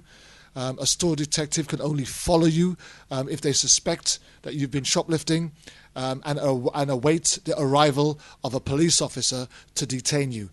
Store detectives and store officers cannot put their hands on you physically by law in this country. Okay, so some people might think that shoplifters might get away with it a bit more if they're a bit more diligent, and if they can run faster, and if they're more forceful. That might be the case. But that's not the issue. The real issue here is, when did shoplifting start carrying a death sentence? Well, it shouldn't. And the fact is that these loss preventions have a no hands-on policy. They are not allowed to touch a person, clothing, or their possessions unless they left the store or something like that. They are not allowed to touch them. And on the first week of May, we had a man who was shopping at a Kmart and allegedly had stolen something and was confronted by the loss prevention workers. and he ran, or this is what they say, is that he attempted to flee. So they grabbed him and tackled him in one of the aisles. 3 people sat on him, and one on his back, one on his legs, and the other one was up on his high shoulders with his knee on his spine, pushing down on him. And he was, he said, he was saying he was sorry. But he struggled, and they held him down for 20 minutes and pushed him into the ground until he died. And every time he tried saying something, the woman that was holding his legs, one of the loss prevention workers, kept telling him to shut up and that the police were coming. And the witness that is mentioned in our story, Chantel, bravely stood there through the entire incident and also recorded the first responders as they responded to this man. They tried to block her view of camera, tried to get her to leave the store. Meanwhile, this man who was pushed to the ground and suffocated to death had soiled himself. They took a towel and tried to clean up evidence. And as the first responder rolled up, the first thing he said was, "How long did you hold him down?" And the first thing they said was 5 minutes. And it was like they had this already answer ready. They said 5 minutes. And thankfully, Chantel, it was ready to go, right? And so Chantel said right to the cop, no, he was held down for at least 25 minutes. I've been here watching the entire time. The guy was, they tried saying that he was schizophrenic, and that the police came out and said that he had a medical episode. Well, no shit, he had a medical episode. He was suffocated to death. And they kept saying, well, he was resisting. Well, no shit, he was struggling. And there's a big damn difference between struggling for your fucking life other than or resisting an arrest. And these aren't even cops. And the most shocking thing to the witness was how cold these people were. This man died in front of them, and they acted like, no big deal. Life goes on. This guy shouldn't have tried to steal something in Kmart like it was worth a human life. Do you know, the funny thing is, shoplifters may be referred to as nuisances. Shoplifters in general, not just the individual, but wholesale, bring a massive cost to the shopper in general, as prices tend to rise after audits, after a year, etc. And all of these things may well be true, but is not someone's life worth more than a tin of beans on a supermarket shelf? And if, as you've said, Andy, that they have a remit not to lay hands, again, I'll reiterate, in this country, even if the person leaves the store, the store officers are not allowed to touch them.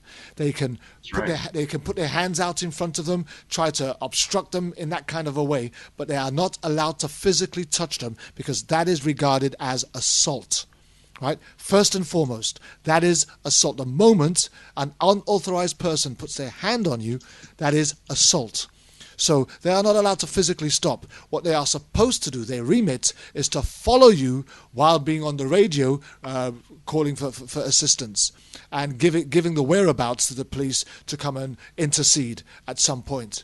And if they happen to lose you along the way, then that's just part of the way the cookie goes. And then Dinah Right. and Chantel actually wound up. Dinah and Chantel wound up going to the Kmart about a week later, and that's where, Dinah, I think you should just kind of tell them what went on when you went with her, and then when you went this last Friday. Yes, please. Okay, so I just want to make a couple of clarifications, really. The 3 individuals who killed Jonathan Sorensen, they were employees of Kmart. Their paycheck comes from Kmart. Their job title is loss prevention. And you said the word detective and then officer, and just because how people Well, words have meanings, right? So the definition of a detective, a person, especially a police officer whose occupation is to investigate and solve crimes. That's not what they did, and that's not what they do. Their job is to look at these gaps, okay? So, like, let's say they take inventory at the store, and they say, wow, there was like 1,000 Coca-Cola cans stolen. So what is a breakdown? What's going on here? Is it the vendor? Is it customers? Is it employees? What's happening? Did somebody miscount? That's their job. Their job is also to keep a lookout for shoplifters. And if they suspect you of shoplifting, they need to say, hey, we think you stole, and you got to name the product. You put something in your pants or your jacket or whatever. Can you come with us to the back and so we can sort this out? It usually ends with like sort of no trespassing citation and like a day in court, but they have to wait for the police to show up because they are in fact agents of the state. They're authorized. They have the oath of office. And so when we allow these loss prevention Kmart employees to say while he was stealing, he was shoplifting, and he was resisting, he wasn't resisting as much as they were holding him down. Him captured, kidnapped against his will. Absolutely. Laid him on the floor, and just because they say stop resisting, don't mean he was resisting. It was trying, and then it went into him struggling for air. He couldn't breathe. So put your face underwater or let somebody like suffocate the air that gives you life. I have the right to life. Jonathan had the right to life. Let's just get it right. They did not have the remit. They did not have the authority, and neither did they have any form of approval in their capacity to exact what they did. And the bottom line is that criminal charges need to follow because what they did was a criminal act. Manslaughter at the very least would be the charge. If not second-degree murder.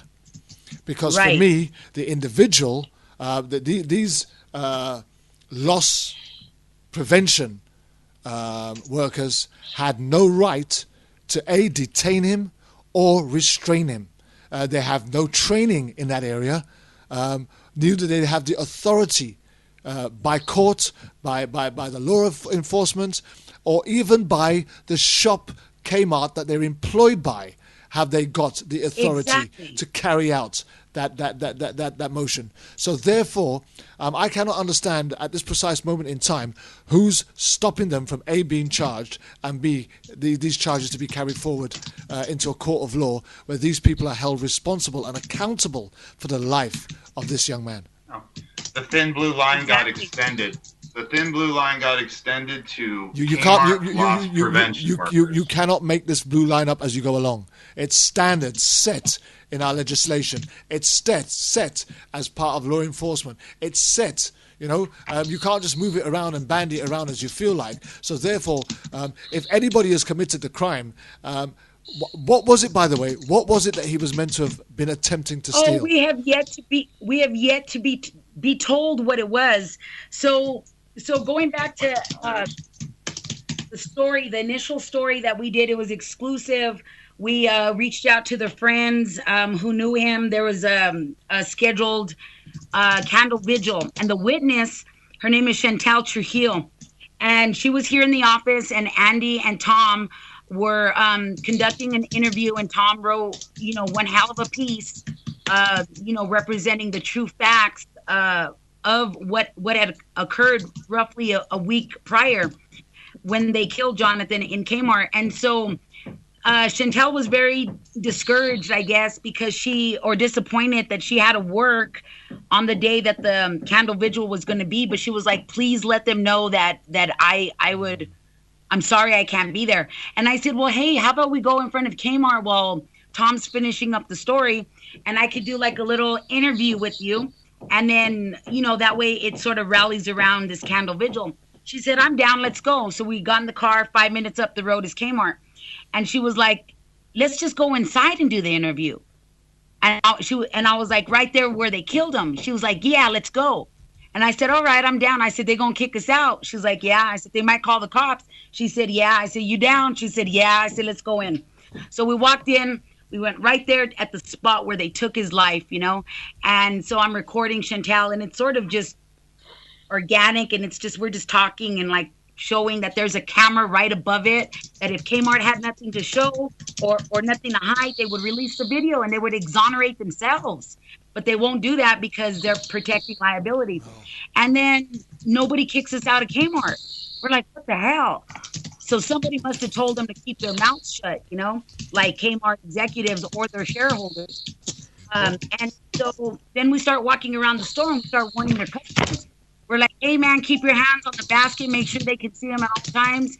And if they suspect you of shoplifting, merely suspect you of shoplifting, they will detain you. They will illegally kidnap you. They will put handcuffs on you. They will tie you up. And 3 people will sit on you and they will take the life from your very body. Please be advised, and please keep your hands where they can see them at all times. This has been a Attention Kmart shoppers public address, And so we're like, it turns into this action, so to speak. And finally, we just left because it had already been an hour. They weren't like having to leave. They didn't say we were shoplifting or anything like that. There was an employee outside who was recording us in spite of all of their surveillance being there at Kmart. There was an APD camera system, which is mobile, like their mobile camera I Spy on You device, and that was placed in Kmart prior to the vigil. And so after the vigil, which happened on Friday, they removed it. So it just goes to show that when they take the oath of office and they say, I promise to defend this country against all enemies, foreign and domestic, and the Constitution of the United States, blah, blah, blah, what they really mean is that they will do everything not to afford the people the right, which that's what the Constitution says, we the people, for the people, by the, it's all about people. So important. They mention justice how many times? They mention liberty and life and shit. They even mention that you have the right to pursue happiness. So important. They wanted people to be happy.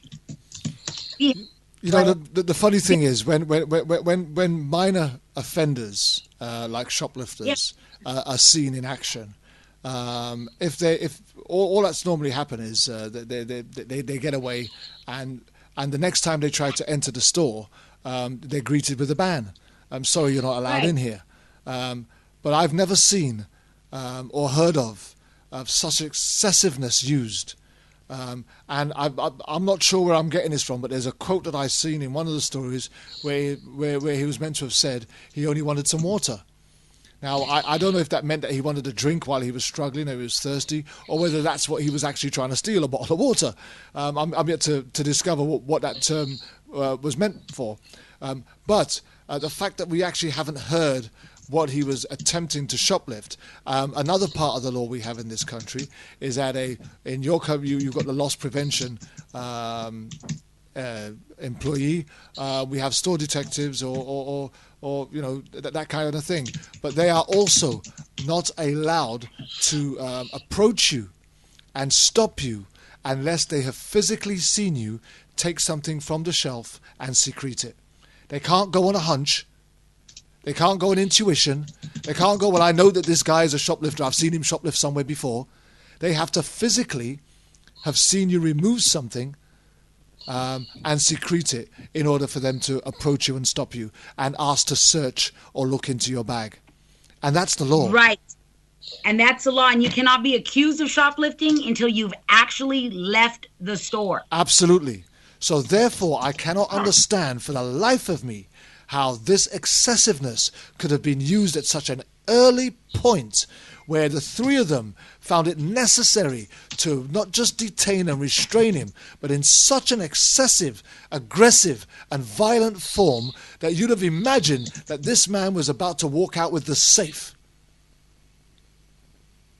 Now, well, okay, let's say he had the whole goddamn store on his back, and that's what he was stealing, everything in it, the people included, and we'll throw in, a couple of cars and like from all the money that's Federal Reserve. He had all this shit on his back, and he's walking out, right? He's just taking it all. There's still a process We have three forms of government. It's a process. It's a due process that we're supposed to be afforded. And our own state does not sentence people to death. No matter what you do, you will never be sentenced to death. We don't sanction death killings or executions. You ever hear that saying, like I remember hearing this years ago. People said, oh, in Saudi Arabia, if you're caught stealing, they cut your hands off. And I used to think, holy shit, that's crazy. Saudi Arabia is loco. In America, we'll just kill your ass. So, I mean, can we put that on that scale? Can Americans think of ourselves at this level yet, or what? I would like to ask, what is it with our society?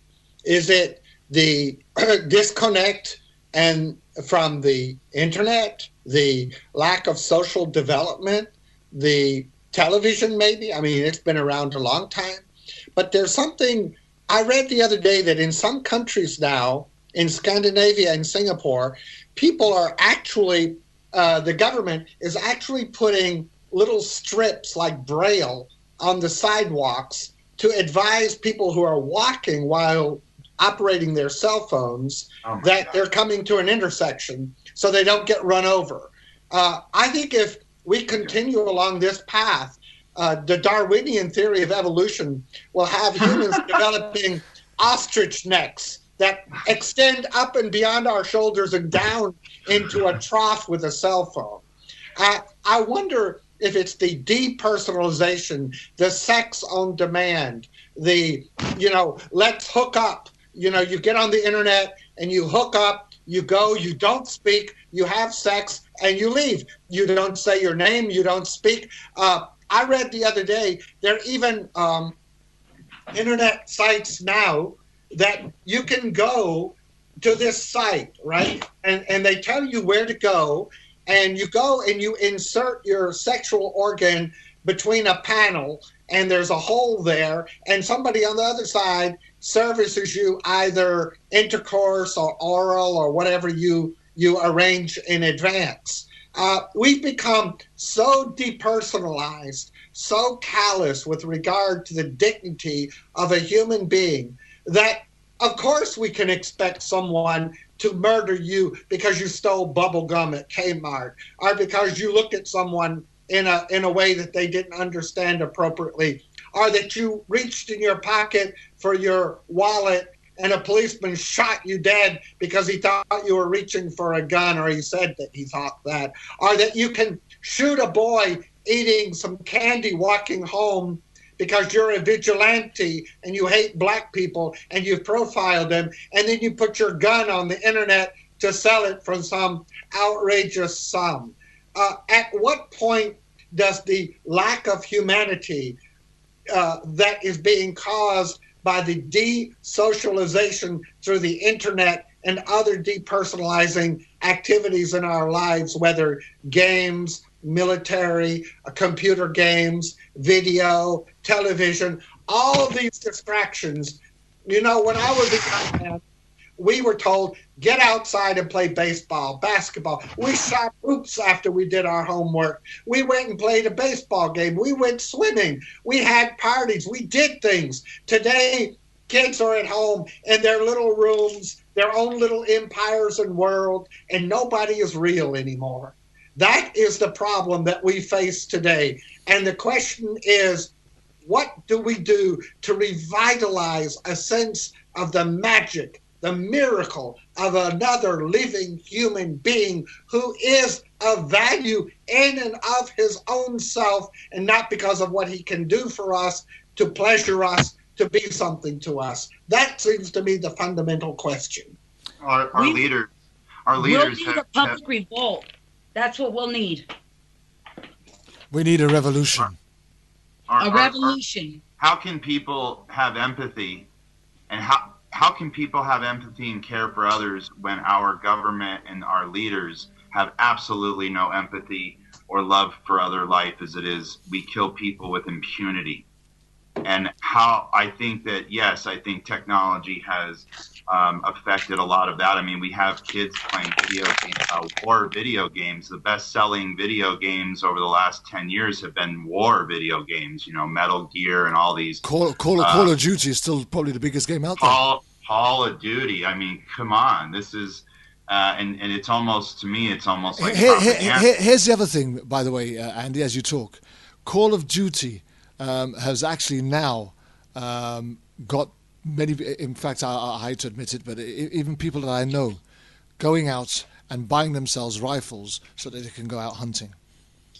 Just so that they can start familiarizing themselves with weapons. Only small firearms, etc. But still, it's the mentality that has people now thinking that they're almost snipers, and even just to go rabbit hunting or fox hunting. It's now the most sophisticated type of weapons that they're now looking for and purchasing. I wanted to mention something, something that I started realizing with this Kmart killing. When Dinah and Chantel went there to do that, when Dinah did the interview with her, to see the people's reactions that were like walking by, or the bystanders, or when they had a die-in on Friday where they went there and 5 or 6 people laid in the aisle, and they basically started yelling the word Jonathan's last words that he was saying, "I'm scared, I'm sorry." And to see the reaction of the people that were there was very powerful, because it showed that people were more uncomfortable with the action that they were doing than they were with the actual killing. Yeah. I mean, the people, when the killing happened, it was like another, just like another day in Albuquerque. And then when people go and protest, and the way they did it was very powerful. It was very theatrical. It was meant to make people uncomfortable, but yet they're more bothered by that than the actual incident. It has this whole thing it's blowing my mind in ways that I didn't even know, and it's just so.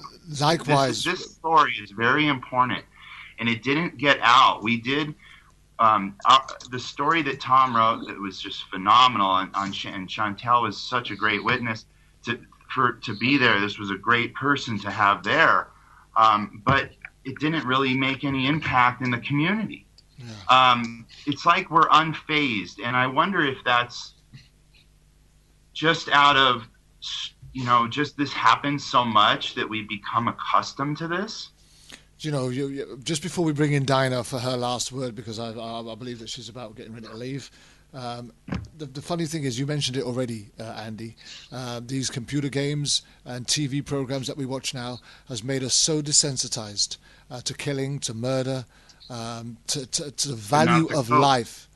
That these things, we can just walk past it. Whereas before, most people would be heavily affected by something that happened like that live. You're quite right. In the aftermath, they were more uncomfortable with repeating the issue as opposed to the original event that took place.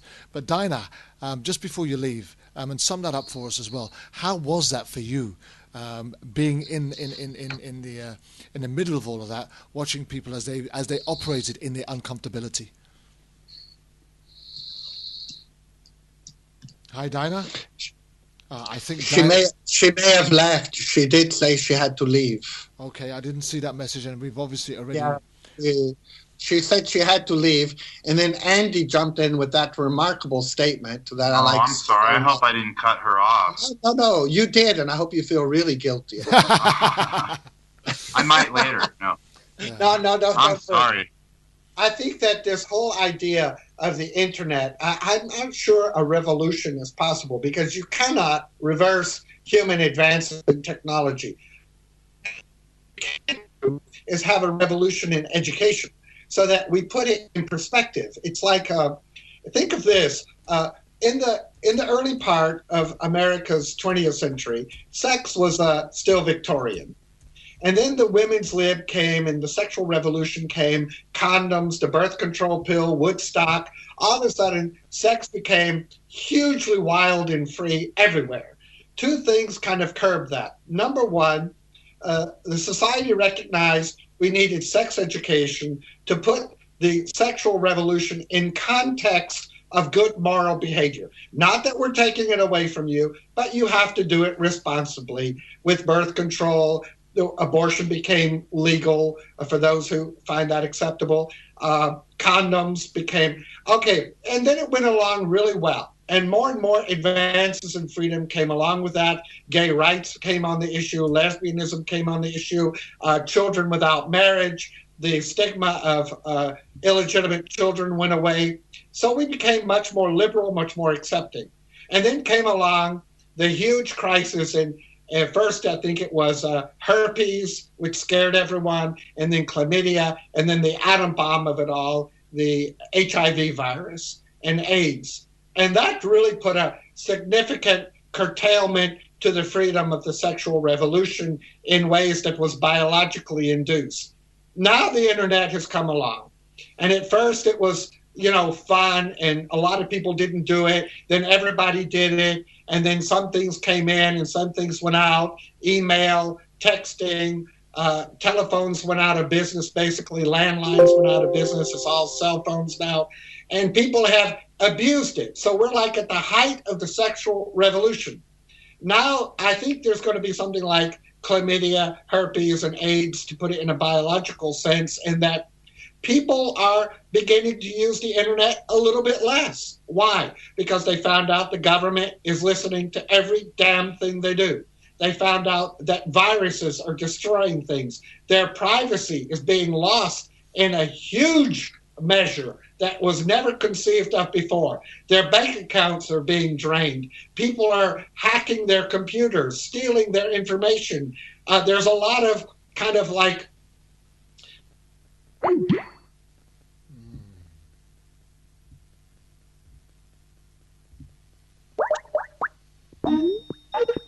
Oh, we've just lost him for a minute. Hopefully we'll get him back very, very, very quickly indeed. So just stay with me as David comes back. Okay, so I wanted to finish by saying, I understand I got cut off, that I think that there's going to be a type of technological equivalent to the biological curtailment of the sexual revolution in the computer business. So I don't think there needs to be a revolution. I think we have to let the natural course evolve as it will. And somehow, and I believe in God, so let me say God, but for those who don't, let me say nature itself, God or nature, will take over in the end. Everything that goes up must come down. And perhaps when we regain control over our own lives from this technological advancement of the computer age, we will once again see humans as miracles instead of means to our personal ends. Amen. Let's just bring Andy in very quickly. We've got 2 minutes or just over 2 minutes left of the show.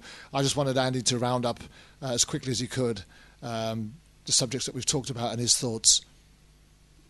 Well, first of all, thank you for having us on again. It really helps us even getting the word out. Any bit out of this town is greatly appreciated. So thank you both. And Kervin, congratulations on the new addition to the family. Thank you. That's got to be pretty awesome, right? But anyways, thank you very much for having us on. And if you would like to do a follow-up, we have a bunch more stuff. We have a big issue happening here with the United States Marshals. A lot of the APD killings have gone down, but the U.S. Marshals and the Bernalillo County Sheriff's Department have taken over the job. And so if that's something you guys would like to do, let's do that at some point. But I can't thank you guys enough for having us on. I appreciate it. Well, thank you very much, Andy. And yes, most definitely there'll be another follow-up because there's always news in Albuquerque, New Mexico. David, your final thoughts before we go. I want to thank Andy and Dinah Vargas, and I want to thank you, Kervin, and also add my compliments to the addition to your family. Thank you. As your family gets larger, mine gets smaller with every new dead cell on this corpus, because I'm all alone in the world. And if you want to cry for me, that's fine. You're not alone, David. You got me. You got me. Yes, I've got you and Linda Sue. I love her too. Now listen here, Andy, keep up your good work in New Mexico. And everywhere you go, just remember, loving kindness goes so much further than all that hatred emanating by those people who abuse the power of the state to achieve their own economic and personal psychological ends. Thank you very much, guys. Thank you very much. It's been a great show once again, and I look forward to being back with Dr. David Remay next week, Saturday, when we'll be back on World Jam Global Radio, Issues Today, with something very new, very important, and very exciting.